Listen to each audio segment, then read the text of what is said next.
The following program is intended for listeners who are blind, have low vision, or have another print disability, which makes reading, holding a book, or turning a page difficult or impossible.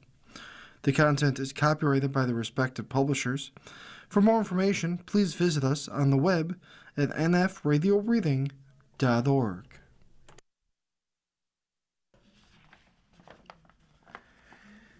Dzień dobry.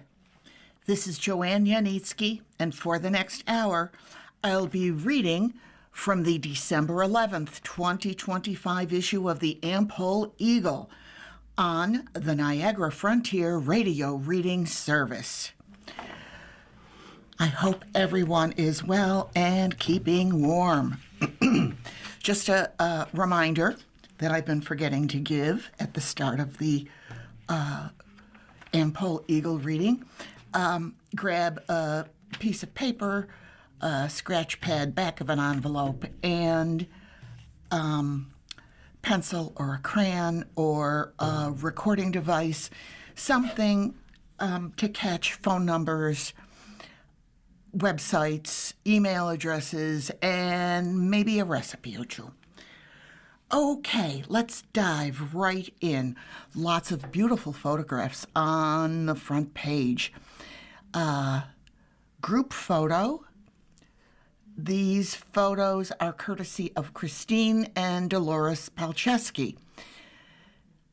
The tagline reads, "A festive celebration, Saturday, December 6th, the Chopin Singing Society Vigilia was held December 6th at Creekside Banquet Facility in Cheektowaga, New York. It included the sharing of a płatek, a traditional Vigilia meal, strolling musicians, a visit from St. Nicholas, and kolędy, led by the Chopin Singing Society." There is a group photo of the Chopin Singing Society serenading the guests. There is a photo of people sharing a płatek. There is a beautiful, it's a photo of a beautiful Christmas display, a fireplace, all done up in white and silver, I think. Kind of hard to tell, but just great. More group photos. And there will be more photos on the inside of the newspaper as we go along. Festival of Carols. The tradition continues at new location.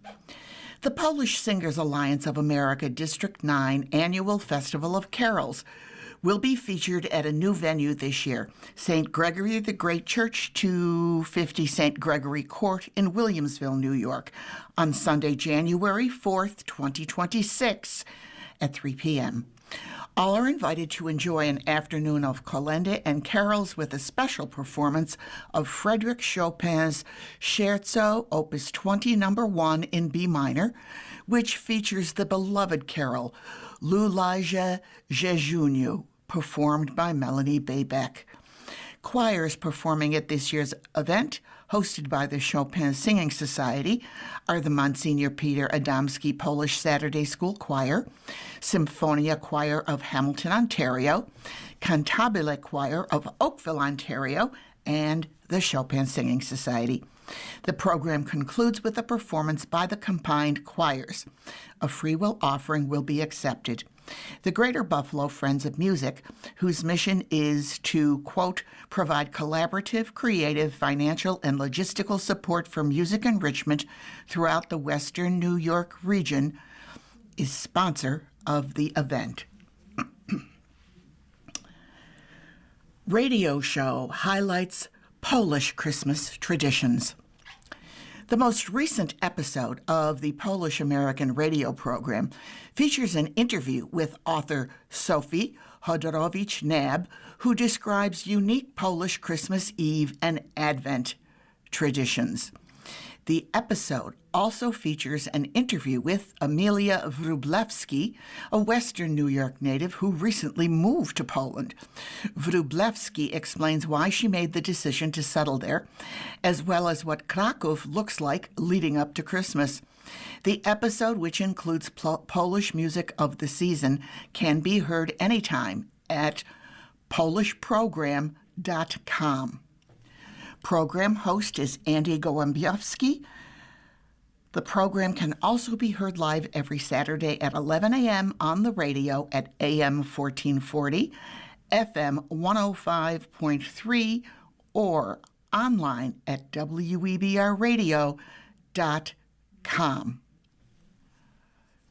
There is a photograph. It says it's a file photo. Shopka artist Dave Motek of Pittsburgh. And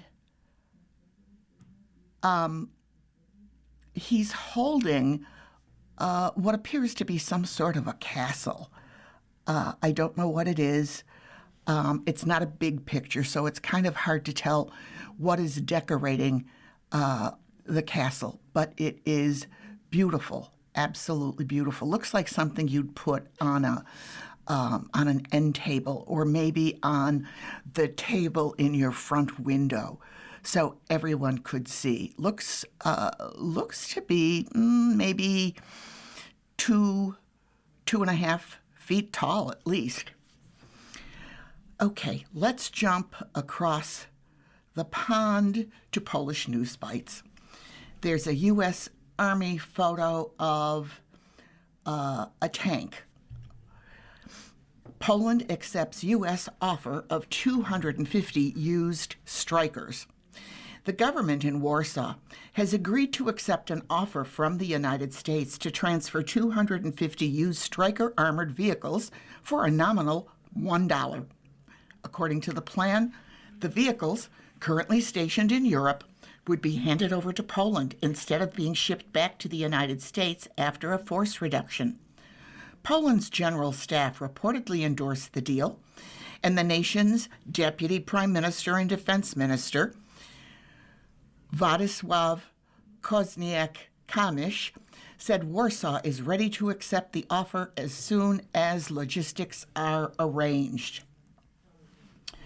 Polish Army to help protect power grid from drone threats. In light of recent drone incursions and sabotage concerns, the Polish Army has entered into a cooperation agreement with the National Power Grid Operator, PSE, to bolster protection of critical energy infrastructure. The deal, according to Reuters, includes joint training, intelligence sharing, and possibly acquiring anti-drone technologies to safeguard high-voltage lines and transformer stations across Poland. The government stressed that protecting the power grid is a strategic priority given Poland's central role linking Baltic energy networks with wider Europe, and underlines growing worry over external threats to national infrastructure. Poland passes law to ban fur farming. Poland, once the world's second largest fur producer, has passed legislation that will ban fur farming over the next 8 years, a major milestone for animal welfare and the global fashion industry. The law provides severance support for farm workers and incentives for farms to shut down early, acknowledging both economic and social consequences of the transition. Observers note that Poland's move could accelerate a broader push toward an EU-wide ban on fur farming, reshaping supply chains and signaling a shift in societal values. Polish swimmer sets a new national record. At the 2025 European Short Course Swimming Championships in Lublin, Poland, rising Polish swimmer Justyna Kozan clinched gold in the women's 400-meter individual medley, setting a new national record with a time of 4 minutes, 28.56 seconds. Her time shattered the previous Polish record, held since 2007, and came just days after compatriot Kasia Wasik won the women's 50-meter freestyle event. Polish Christmas cribs. Żłobek, szopka, stajenka, betlejki, jasiołka. This is the best of the late Robert Stribel, Polish Polonian affairs writer. Ever since St. Francis of Assisi pioneered the world's first live nativity scene back in the 13th century, the depiction of Jesus' birth has become an integral part of the world culture. Across Europe, one can encounter a great variety of Christmas cribs ranging from basic to elaborate, traditional to contemporary, from homespun to made-in-China plastic kitsch, all the way to true works of art. But nearly all of them fall into one of two categories. In southern Europe, the Holy Family is portrayed in a stone grotto or cave. That is probably closer to the original shelter in the largely treeless and desert-like Middle East, where wood was too expensive for something as lowly as a sheep shed. But northern Europeans adapted our Savior's birthplace to the kinds of structures they were most familiar with. Hence, usually it took the shape or wooden, often thatched roof, stable, cowshed, or barn. Some of the best-known Polish nativity scenes include permanent nativity depiction. These are usually found in churches in the form of carved wooden altars or those sculpted in marble or other stone. Nativity scenes are also found in paintings, murals, and stained glass windows. Churches named after the Holy Family sometimes have a nativity scene adorning the building's facade. Occasionally, a chapel honoring the Nativity is found on the parish grounds. Szopka krakowska. The Kraków creche, or crib, resembles neither a cave nor a stable. This shimmering cathedral-like structure is a unique urban folk art form, roughly patterned after that city's Kościół Mariacki, or Marian Church.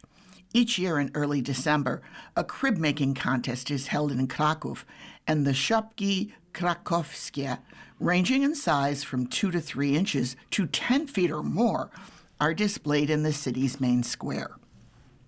Static nativity scene.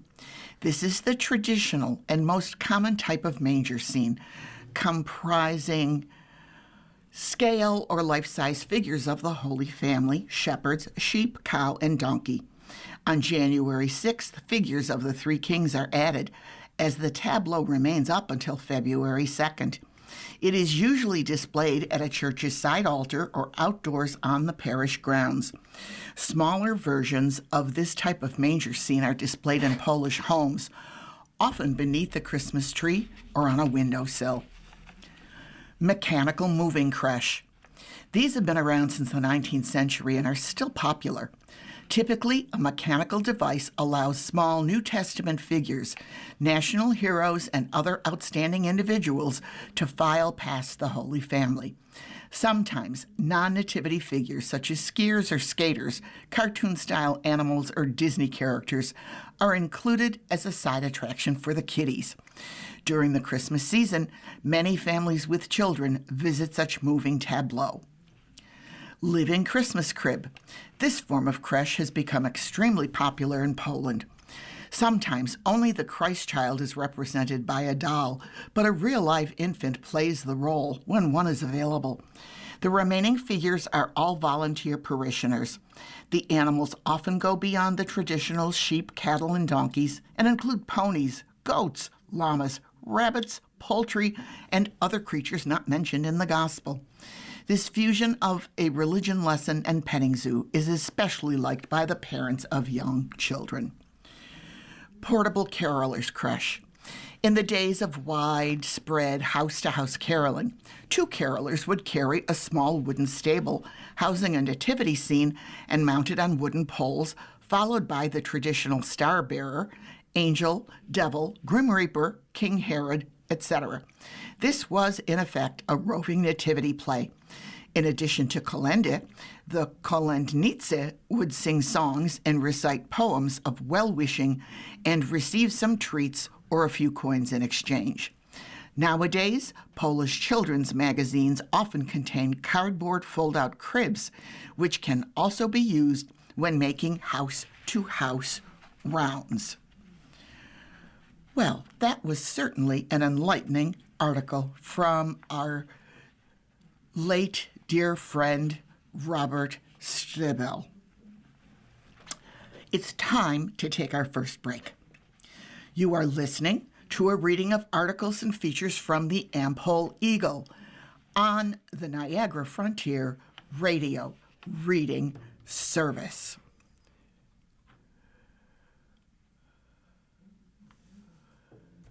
Witkowski to lead a snowy celebration. The Cheektowaga Community Symphony Orchestra, led by its music director, Dr. Thomas Witkowski, is giving a free concert Sunday, December 14th at 3 p.m. at St. Andrew Church, 30 Francis Avenue in Sloan, New York. The title of the concert is A Snowy Celebration, featuring holiday favorites, where we also welcome soprano Leslie Baller. Bring your singing voice for our annual holiday sing-along. Tay's Prayer Service Set. Assumption Church, 435 Amherst Street in Buffalo, is hosting an Advent Tay's Prayer Service on Monday, December 15th at 6:30 p.m. The Tay's community is an ecumenical Christian monastic community in France known for its contemplative atmosphere and use of simple, repetitive music. The prayer service will include scripture readings and music in the Tay style, with subdued lighting to help lead us into the joyful waiting of Advent. In this busy season preparing for Christmas, it is meant to help participants focus on preparing their hearts to make a home for Jesus at Christmas. All are welcome. Let's jump to Polonia's calendar. We have Sunday, December 14th, Christmas in Polonia. Noon Mass at St. Stanislaus Church, 389 Peckham Street in Buffalo, New York, followed by Polish Saturday School, Jaselka, traditional Vigilia, and Christmas music with Captain Tom and the Hooligans in the Social Center. Tickets are $25 for adults, $10 for children 4 to 12 years old. Under 4 are free. Pre-sale table of 10 is $225. You can RSVP to Mira Schrammel. Phone number 716-903-3242. Again, 716-903-3242. Sunday, December 14th, Kalina Singing Society Vigilia Luncheon. It's at the Polish Falcons Club Room, 445 Columbia Avenue in Depew, New York at 1 p.m. Tickets are $45. You can call 716-867-3161. Again, 716-867-3161. On Thursday, December 18th, from 4 to 7 p.m., Penance and Vesper service at St. Adalbert Basilica, 212 Stanislaus Street in Buffalo, New York. Saturday, December 20th, open doors at St. Adalbert Basilica, again, 212 Stanislaus Street in Buffalo, New York, showing the vintage AM&A's Christmas display 2 to 5 p.m. Donations gratefully accepted toward our stained glass window restoration project. Christmas chocolate will be on sale. Wednesday, December 24th, Christmas Eve Mass at St. Adalbert Basilica, 4 p.m., 212 Stanislaus Street. Father Cole Webster is the celebrant. music by Brittany Mruchek. Also, the Am-Pol vintage Christmas figurines will be on display. Saturday, December 27th, again, open doors at St. Adalbert Basilica, 212 Stanislaus Street, showing the vintage Am-Pol Christmas display. That's noon to 4 p.m. on Saturday, December 27th.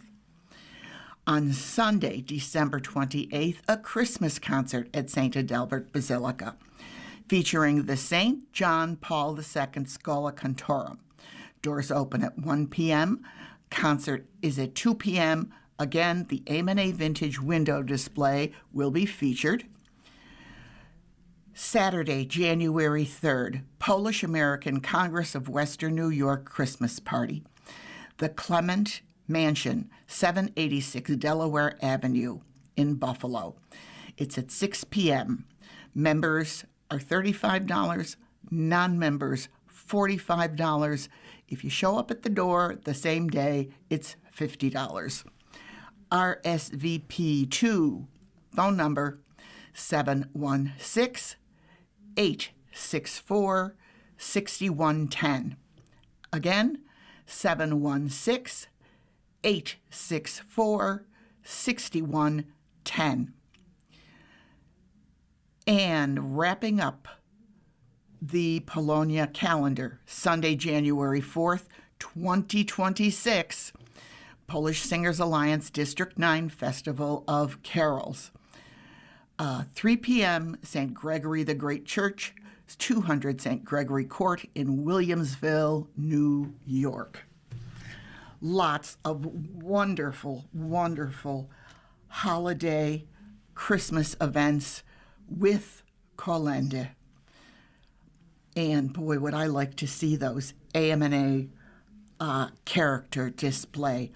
I remember going downtown, which was a really big deal, when Mom took 3 little girls on the bus downtown in the evening, and we walked by AMNA's to see the beautiful, beautiful displays. Broadway Market kicks off holiday shopping season. Buffalo Mayor Christopher P. Scanlon encouraged residents to shop local this holiday season. He issued this request as the historic Broadway Market gears up for the start of its holiday shopping season, taking place every Saturday in December and Christmas Eve. Mayor Scanlon said, "The Broadway Market has been a cherished Buffalo tradition since 1888, bringing families and friends together to support local businesses and celebrate the season. This is your chance to shop local, enjoy delicious treats, and be part of an iconic community tradition." End quote. The holiday season at the Buffalo Market will include unique foods, beverages, crafts, live music, and special gifts. There will be pictures with Santa, as well as a free holiday train and wine show on the weekend before Christmas. For more information, website www.broadwaymarket.org. Advent, a rich in meaning invitation. This is an article by Benjamin Fiore, Society of Jesus, Canisius University. In the season of Advent, 2 Latin words help us grasp the meaning of the liturgical season. The first is the Latin verb advenire, which means to come to. This Latin verb gives us our English word Advent, the name of the season itself. It helps us understand that during Advent, we are waiting for Jesus to come to us. We most often see this as a time of preparation for the celebration of Christmas, when Jesus came to earth, lived among us, and brought us the forgiveness of our sins and the restoration of our relationship with God by his ministry, death, and resurrection. But this was Jesus' first coming. The Church Fathers also spoke of Jesus' second coming in the Spirit. This reminds us that Jesus came to us in baptism and abides with us throughout our lives. Thus, Advent is a time for us to put our spiritual selves in order so that we can fully welcome the merciful Spirit of Jesus fully into our lives. The early church fathers also spoke of Jesus' third coming.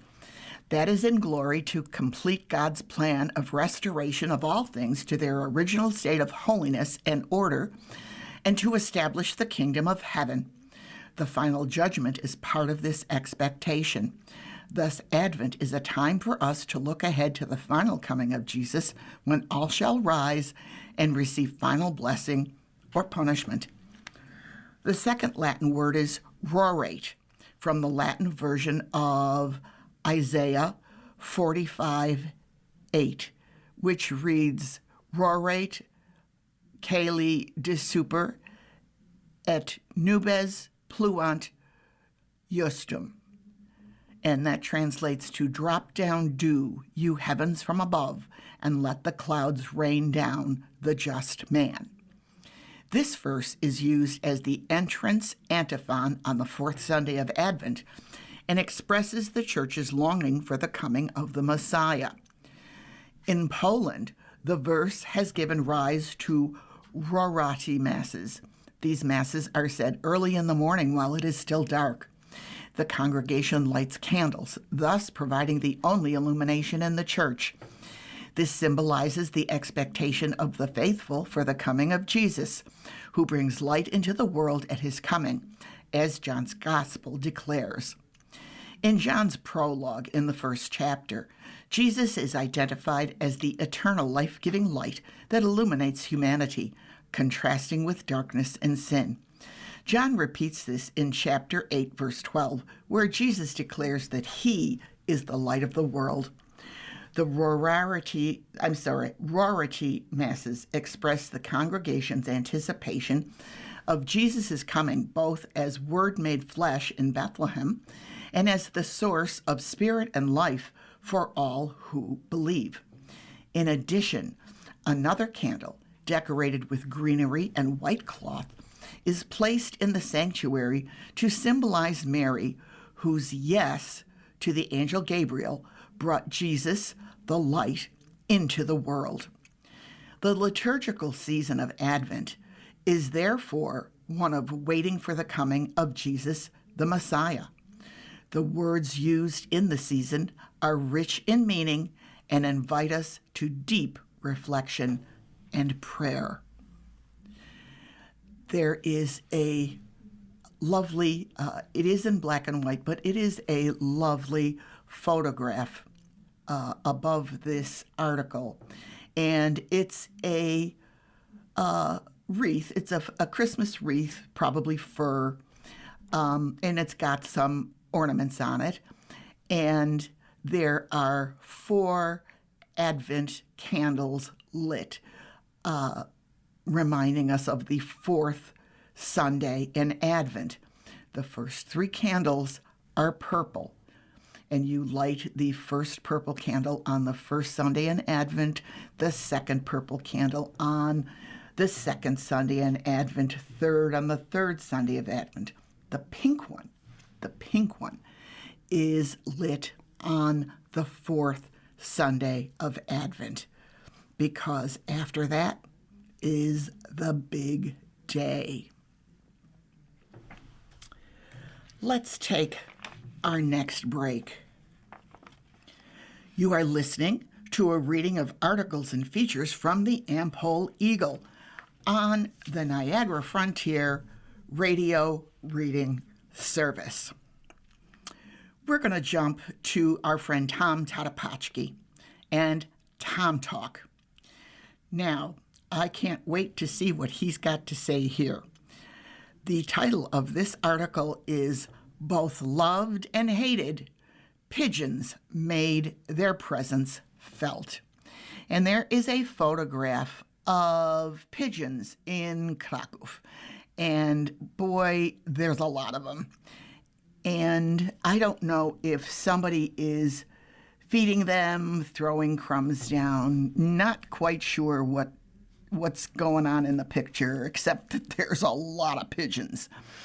You can see some people in the distance.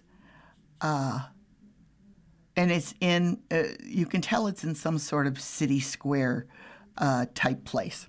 But let's see what Tom has to tell us.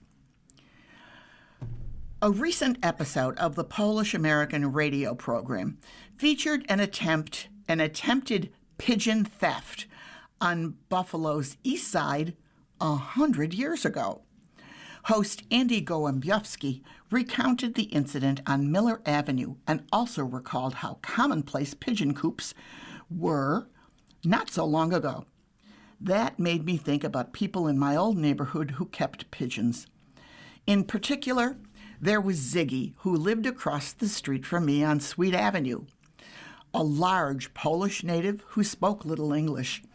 It was fascinating to watch his loving interactions with his beloved birds. The domestication of pigeons goes back more than 5,000 years ago, and they have been valued by humans as messengers, food, and pets. Homing pigeons were widely used to deliver messages and were especially valuable during times of war. Not native to America, the domestic pigeon was brought here by the colonists in the early 17th century. Sometime in the 18th century, Europeans became interested in fancy pigeons, and breeders there greatly expanded the variety of pigeons. Today, there are more than 300 different breeds. Pigeon breeding and racing became popular hobbies among immigrant communities in Buffalo and elsewhere, particularly those from Polish and Italian traditions. Breeding specialized pigeons for competitions became a way to preserve cultural heritage, and rooftop pigeon coops became commonplace in many parts of the city. In the 1920s and 30s, some large poultry and pigeon shows were held at the Old Polish Union Hall of Fillmore Avenue. During my research, and I've lost my spot. During my research, I found a number of other news stories from the 1920s about pigeon heists. One attempt occurred at the home of Louis Petrovsky at 108 Warren Avenue, but the owner stopped the theft. That same year, an 18-year-old was sentenced to 20 days in the penitentiary for stealing a pigeon valued at $10 from Ignaz Krull of Amherst Street. It seems that you really needed to keep a lock on your pigeon coop during the Depression. There are an estimated 400 million pigeons around the world, mostly city pigeons. City pigeons are descended from rock doves who lived on rocky coastal cliffs. They quickly adapted to urban areas as tall buildings resembled their native habitat and provide safe nesting spots. In the cities, the feral birds also have access to food scraps and humans who enjoy feeding them. But city pigeons are generally considered pests and sometimes referred to as, quote, rats with wings, end quote, because of their droppings and reputation for spreading disease. Like many other American cities, Buffalo experienced a massive influx of pigeons in the 20th century, especially downtown. Some residents encouraged their proliferation by feeding them, while others tried to scare them off with firecrackers. In 1945, the Buffalo Common Council unanimously approved an ordinance proposed by Health Commissioner Dr. Francis Franchak that allowed for the trapping and humane removal of pigeons. The Buffalo News reported that the, quote, pestiferous flocks had caused, quote, thousands of dollars worth of damage and added to the shabby appearance of many parts of downtown, end quote. While he was pleased with the ordinance, Dr. Franchak pointed out that, quote, if we continue to feed them, we'll always have them, end quote. Franchak later selected 4 experienced pigeon fanciers to operate the pigeon trapping program, including Henry J. Jezwiecki, who was president of the Buffalo Pigeon Racing Center. By 1954, it was reported that the pigeon problem was under control. Victor Butkovsky, supervisor for pigeon control and superintendent of the small animal shelter, said that complaints had dropped dramatically due to an aggressive policy of trapping and shooting pigeons, along with other measures. However, the pigeon problem was replaced with a new one: large groups of starlings. Today, Poland has an outstanding reputation in the world of pigeon breeding and is Europe's largest community of pigeon breeders. In fact, Edward Krychowiak of Mierzejna, Poland, recently won 2 awards at the 30th European Exhibition of Animals in Slovakia. The organization's website said 5,562 pigeons were registered to compete at the event. Edward's birds were named the most beautiful in the Gauben white-headed pigeon and Szczecin short-beaked pigeon breed categories. A couple of years ago, one of the world's most famous pigeon lovers was photographed as he visited a Polish breeder to buy pigeons. Former world heavyweight boxing champion Mike Tyson went to the small village of Piotnica in northeastern Poland to buy 100 pigeons from a local dealer. Tyson once told People magazine that he owns hundreds, maybe 1,000 pigeons across the United States, and that pigeons were his first friends as a boy. One of the reasons that pigeons are valued in Poland may be because of an ancient legend. The version I heard is that after Prince Henryk IV Probus assumed the throne of Kraków in the 13th century, he wanted to crown himself King of Poland. However, he didn't have the money needed to go to Rome to gain the Pope's support. He then made a deal with an old witch for the needed money.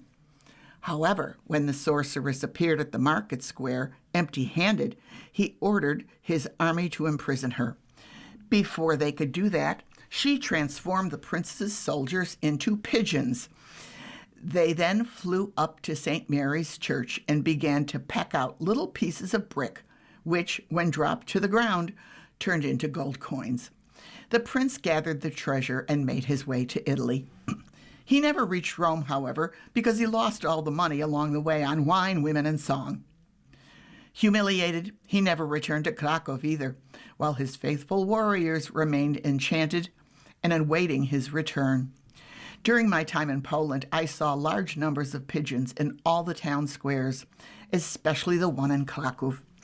While pigeons may be looked down upon in some places, they seem to be warmly welcomed there, especially by the young children who fearlessly ran through the large flocks of flapping birds. What a great feature by Tom Tarapaczki. And who knew about pigeons? Boy, I learn a lot reading the Am-Pol Eagle. Okay. Pulaski Association hosts Christmas around the world. 2 photographs. One of a very large decorated Christmas tree with presents underneath it. And one is a photograph of a school hall, church hall, probably a school hall because I see the backboard for the basketball court and I see a stage in the distance and a scoreboard.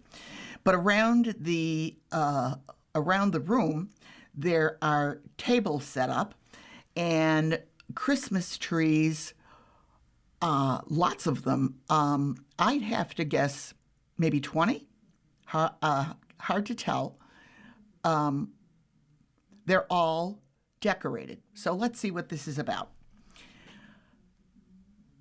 Christmas Around the World, sponsored by the General Pulaski Association, continues this weekend at St. Teresa Parish Center, 35 Mineral Springs Road in South Buffalo, New York.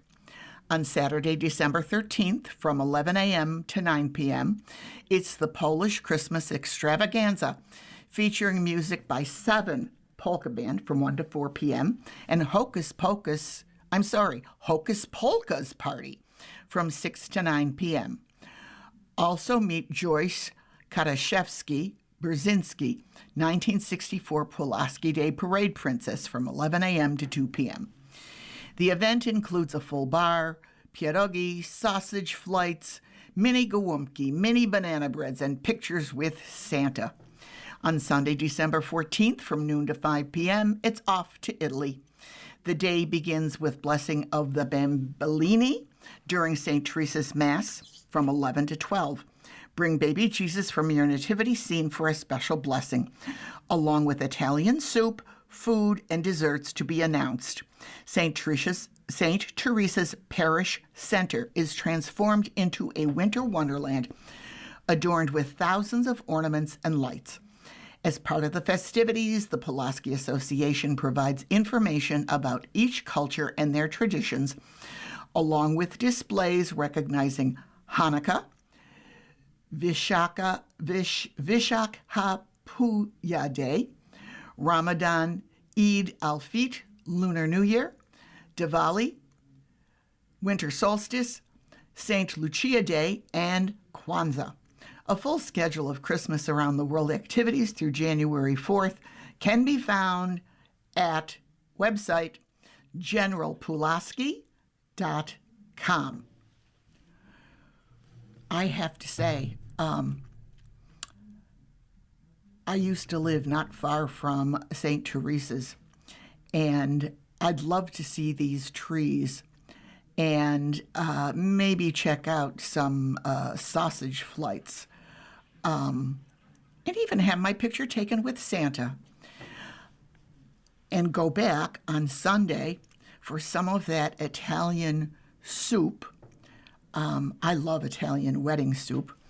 And hopefully they would have cuccidati, those wonderful fig-filled Italian cookies that are made for Christmas. Oh, I love those. Okay, so many things to do. Let's see. Scrolling along. St. Aloysius Gonzaga Christmas Fair was fun for all. This is by Wendy Wasner. The gym at St. Aloysius Gonzaga Parish in Cheektowaga was filled December 6th with Christmas time as folks attended the Christmas fair. It was impressive to see the number of booths set up for those to try their luck on winning toys, stuffed animals, Christmas-themed items, throws, and much more. There was even an opportunity to try to win a turkey or ham. The bake sale featured grape pies, coffee cakes, cookies, and other delicious treats. Santa Claus visited with the young ones to find out what they wished to receive from Santa this year. The kitchen was serving up an array of home-style food items at prices that wouldn't break the bank. Theme baskets filled many tables as attendees tried on the fun items in hopes to win them for themselves or perhaps to give as a gift. The Christmas fair was an event to remember and put on the calendar for next year. The photographs show quite a lot of displays. They had vendors running the length of the basketball court, actually, and decorated beautifully.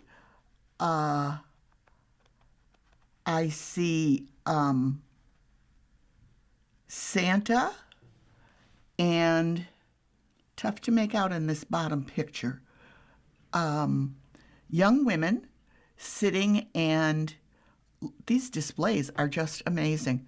Stuffed toys and games and puzzles and all kinds of stuff. So remember that for next year if you didn't make it this year. Now, okay, we're coming to a recipe, so get ready. I'll tell you what, before, this is a pretty good length of an article, so I'm going to take our last break before we jump into this one. You are listening to a reading of articles and features from the Am-Pol Eagle on the Niagara Frontier Radio Reading Service. Okay, I hope you've had a couple seconds extra to get yourself set up for finding the perfect pierogi recipe. And this is by Wendy Wanser. The other day, I picked up the phone and dialed my cousin Billy's number. It was nice to catch up with him. One of the main reasons for my call was to ask him for my Aunt Alice's, Billy's mother, pierogi recipe. He happily shared his mother's pierogi dough recipe as well as the farmer's cheese filling ingredients and told me some tricks to achieving the perfect pierogi dough. One was to be sure to sift the flour. He explained how he uses a food processor. He went on to tell me the steps he used to take to make the pierogi perfect. His daughter, Alicia, has now taken over the task of pierogi making. Billy said that her pierogi last Christmas tasted just like his mother's did. Aunt Alice's pierogi were the best. I looked forward to them every Christmas. Billy also mentioned that the sour cream makes the dough. People remember that because I've never made pierogi dough without sour cream. I never took the time to sift the flour. My dough would never roll thinly. Every year, usually around Easter, I would go to the grocery store all excited to buy the big bag of flour, a container of eggs, and a huge package of farmer's cheese. I would wheel the cart of pierogi making ingredients up to the checkout aisle, all excited. Then I would go home and begin the pierogi making endeavor. There would be flour everywhere. The dough would not roll out thin enough. My bad shoulders didn't help matters. The big pot of water on the stove would begin to boil. I would carefully place 2 pierogi at a time in the water and wait until the pierogi floated to the top. I would gingerly remove the delicious-looking pierogi out of the water and place them on a cookie sheet. I would continue to do this until all the pierogi were done. I usually would make 3 batches of dough. This chef's endeavor took a while and definitely was not good for someone with a bad back. Eventually, I would be sitting in front of a plate full of a couple mouth-watering farmer's cheese-filled pierogi that I had just sautéed in butter with some black pepper and parsley flakes along with chopped onion. I would take my first bite of a pirog, which was delicious even though the dough was way too thick. I then had the daunting task of cleaning up the kitchen. Dishes were never my favorite chore. I never met pierogi that I did not like throughout the years. And I have tried many brands. Some were locally made and others came from a box in the freezer section of the store. One thing pierogi sure do is take me back in time to the Christmas meal from long ago that I wish was still taking place today. I think now I have the best pierogi recipe. I just need time, patience, and courage to undertake the art of pierogi making and see if the pierogi creation will come close to my Aunt Alice's pierogi. If not, I may have to resort to buying them made already once and for all.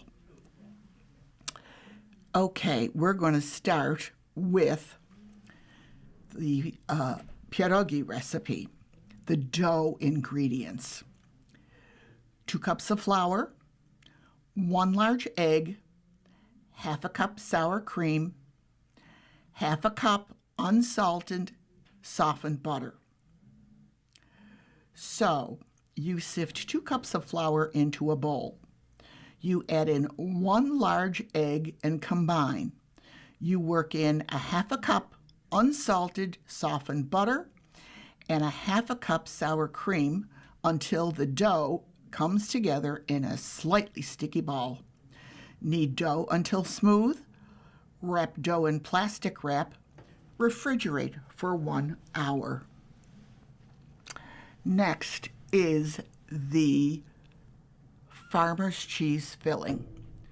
So, 1 pound of farmer's cheese, 1 beaten egg plus 1 egg yolk, a half a cup of powdered sugar.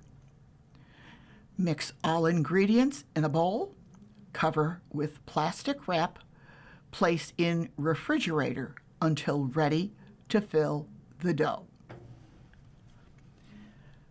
Using plenty of flour, roll out dough and cut into large circles using a coffee mug or a glass. Fill circles with farmer's cheese. Close circle into half-moon shape and seal edges on both sides of the pierogi using a fork dipped in flour. Add 2 pierogi at a time into pot of boiling water. Once the pierogi float to the top, remove them from the water with a slotted spoon. Place aside. Keep doing this until all pierogi are made. Sauté pierogi in butter until desired appearance, depending on how brown you want it. You may add sautéed onions. Optional, serve with sour cream, and enjoy. So this is your reader who has made many, many pierogi. My recipe for the dough calls for 5 or 6 cups of flour, so it's a much bigger recipe. But what our recipe does, you mix the eggs and the sour cream together, and you melt the butter, and you eventually add the butter in as well.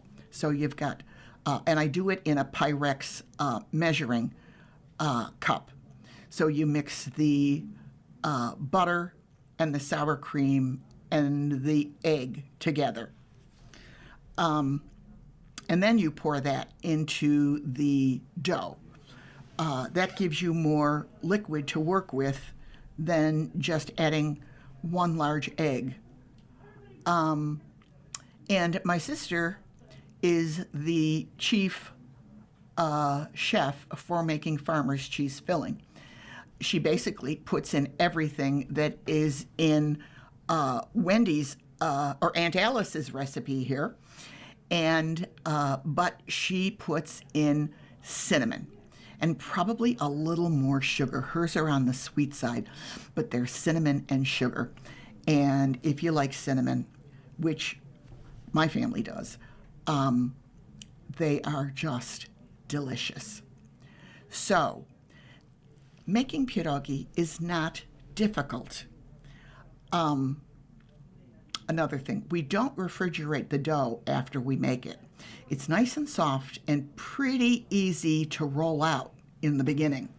It's after multiple rollouts that you just kind of give up and maybe make some kind of kluski or dumplings from it. But if you don't refrigerate it, it's a nice soft dough that's pretty easy to roll out thin. Get a nice thin, not too, you don't want it see-through, because then your filling is going to burst out in that boiling pot and make another mess to clean up. So I hope the recipe serves you well and the tips for making pierogi. If you're going to do potato pierogi, which is another favorite, I always make my pierogi potato filling the night before. It just it shortens your pierogi making day, and it gives the potatoes time to cool down because you don't want to put hot potatoes on that soft, buttery dough. And so you make your mashed potato filling, and whether you want to mix it with farmer's cheese or with cheddar cheese or American cheese, or you want to put sautéed onions in it, or you want to put sautéed bacon in it, whatever your family likes in their pierogi. And maybe you can even be a little experimental and come up with some other ideas. Maybe some chives for like a baked potato pierogi. Who knows? You might like it. So, I'm done. Those are my final tips for pierogi making. And now I have to think about when I'm going to make my Christmas pierogi. We have a few more minutes, so let's go to polkas on tap. We have, let's see here. This evening, Saturday, December 13th, Christmas Around the World, from 6 to 9 p.m. tonight, Hocus Pocus will be playing polkas, and there's free admission at the St. Teresa's Roman Catholic Church Parish Center, 33 Mineral Springs in South Buffalo, New York. Food, beer, and wine available for purchase. Also, this evening, Polka Boosters Christmas Party at Depew Polish Falcons, 445 Columbia Avenue in Depew, from 5:30 to 10:30 p.m. It says advance tickets only. If you really want to go, maybe you can talk your way in. But New Direction Band is playing. And then on Sunday, December 21st at 16 Ellicott Place in Depew, New York, from 5 to 8 p.m., Special Delivery is playing. Okay. Winterlude set at Blessed Sacrament Church. Blessed Sacrament Church, 1029 Delaware Avenue in Buffalo, New York, will present Winterlude on Friday, December 19th at 7 p.m. The evening begins with Vasily Kalinikov's charming serenade, followed by the Adagio for string trio and string orchestra by the all-but-forgotten Belgian genius, Guillaume Lecu. The rousing Inverno Porteño, Winter in Buenos Aires, by Astor Piazzolla, who I'm a fan, featuring soloist Shi Yan Sai, tops off the first half of the program. After intermission, the evening is complete with Serenade for Strings by Josef Suk, written as a student at the behest of his mentor, Antonin Dvorak. Purchase tickets at the door or online at eventbrite.com. Admission is $24 by season pass or $20 at the door when accompanied by a youth 17 and under. It is free with an arts access pass. I'm going to have to look into that arts access pass. I've heard of it. And I can't remember if it's just for seniors, but it's a good deal. So, and that sounds like a marvelous, marvelous concert. So, I'm scrolling through to see if there's anything. Okay, gorgeous photographs. Christmas in Kaisertown. Photos courtesy of Lala Markut. Christmas in Kaisertown was celebrated on Friday, December 5th, 2025. Santa and Mrs. Claus arrived by fire engine. Horse-drawn wagons were available to take a ride, and even Jack the Christmas donkey attended for everyone to meet. Maknika Center and Autumnwood Senior Center were open for crafters and vendors for purchasing unique gifts. Music was provided by Accordion Bill and later by Third Story Band, and food trucks were there with some tasty treats. The highlight was the lighting of the tree by St. Casimir's own Marcia Skrzynski and Jeanette Pavlak. These ladies have been longtime active members of the Kaisertown Coalition and worked tirelessly for it, in addition to other Kaisertown organizations. Councilman Brian Bowman presented them with an official proclamation to declare and commemorate their history and causes for their still-owned neighborhood. And apparently there is a photograph of the two of them, pulling the switch for the Christmas tree lights. And they were active for over 40 years in Kaisertown. Time to wrap it up. You've been listening to a reading of articles and features from the December 11th, 2025 issue of the Am-Pol Eagle. We read from the Am-Pol Eagle.